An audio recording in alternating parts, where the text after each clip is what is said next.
Tagad mēs esam atnākuši ekspozīcijas daļā, ko mēs esam nosaukuši par kora Gundega stūri.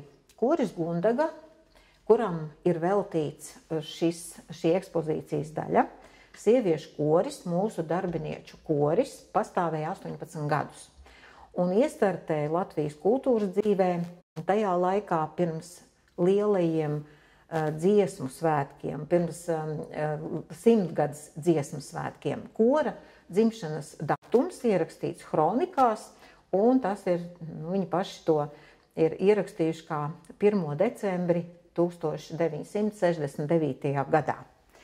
Mēs redzam šajā ekspozīcijas daļā diezgan daudz materiālu, jo mums bija tāda laime šādus materiālus sameklēt. Mums bija aktīva viena kora dalībniece Silvija Kaņča, kur dāvinājusi ir savus brīnišķīgos tērpus šai ekspozīcijai. Mēs redzam, ka koris bija labi nobruņots, kā saka, apgādāts, atbalstīts no vadības, un tas nes arī šīs iestādes vārdu gan mūsu valstī, gan arī ārpus tās robežām. Diezgan daudz viņi bija braukājuši un uzstājušies. Koris iestartējot kultūras dzīvē mūsu Latvijas jau tajos pirmajos dziesmas svētkos, un tas ir 1970. gads, uz kuriem viņi arī šis koris ārkārtīgi nopietni gatavojas, jo vēlas tajos piedalīties un nopelna šo iespēju, un tajā laikā viņi kļūst konkursa ietvaros arī kā medicīnas darbinieku labākais koris. Korī dzied gan medmāsas, gan sanitāres, gan arī viens ostars ārste no tā laika mūsu kolektīva, kas bija diezgan tajā laikā arī liels kolektīvs. Un koris, kā korim varēja izdoties tik labi tie rezultāti?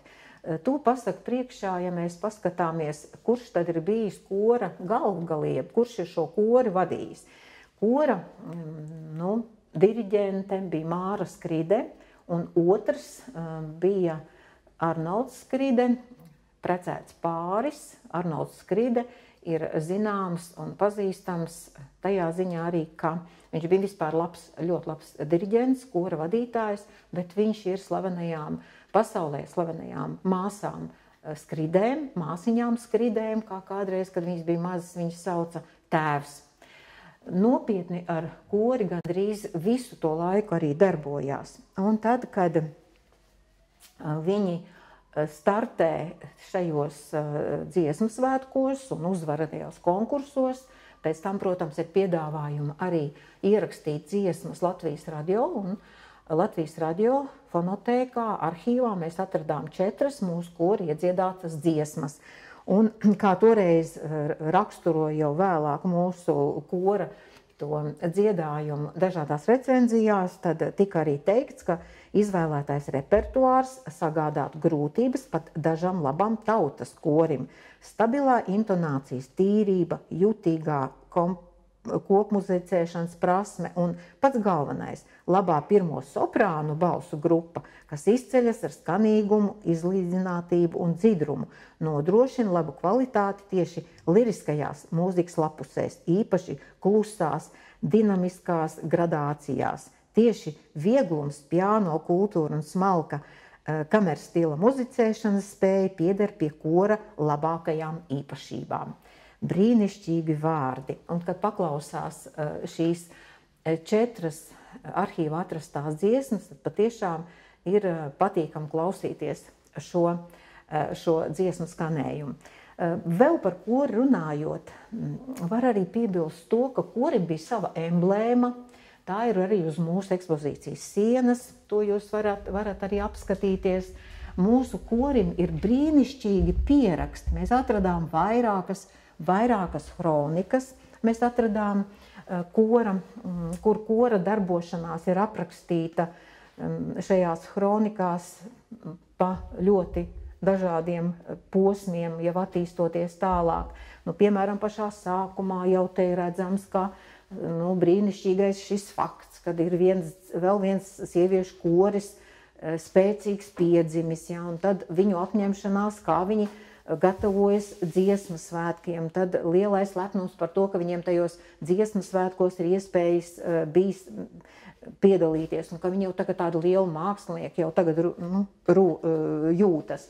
Tā kā koris bija ļoti, ļoti iedvesmots, tas bija ļoti aizrautīgs un dziedāt griboši. Bet, protams, gadi iet, arī pašas dziedātājs kļūst vecāks, jaunas netik čakli vairs pievienojas korim, sāk libot arī disciplīna un var arī šajās hronikās, šajās te grāmatās var arī palasīt to, ka ir dažādi posmi korim bijuši un kā atkal viņi cenšas sapurināties, ka tiek kavētas nodarbības, bet tomēr ir jāsapurinās, jā, kad tomēr tā dziedāšanas gribēšana ir tiešām ļoti liela.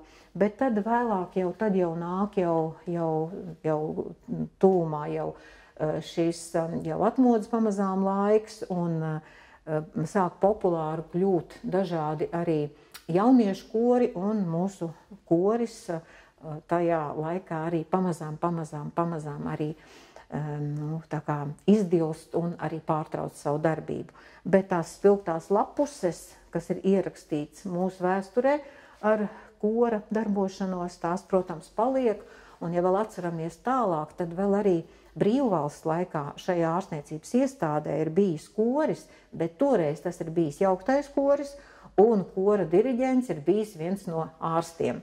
Arī tāds fakts ir mūsu vēsturē. Šodien mums nav kora, mums nav tādas pašdarbības, bet arī ritms ārstniecības iestādē ir tik straušs un tik ātrs, ka varbūt arī nav laika un cilvēki ir ļoti aizņemti, bet ik pa laikam tā doma par kori, par kādu māksliniecisku veidojumu ārstniecības iestādē tomēr arī pazib. Kas zina, varbūt pēc gadiem kaut kas atkal rodas.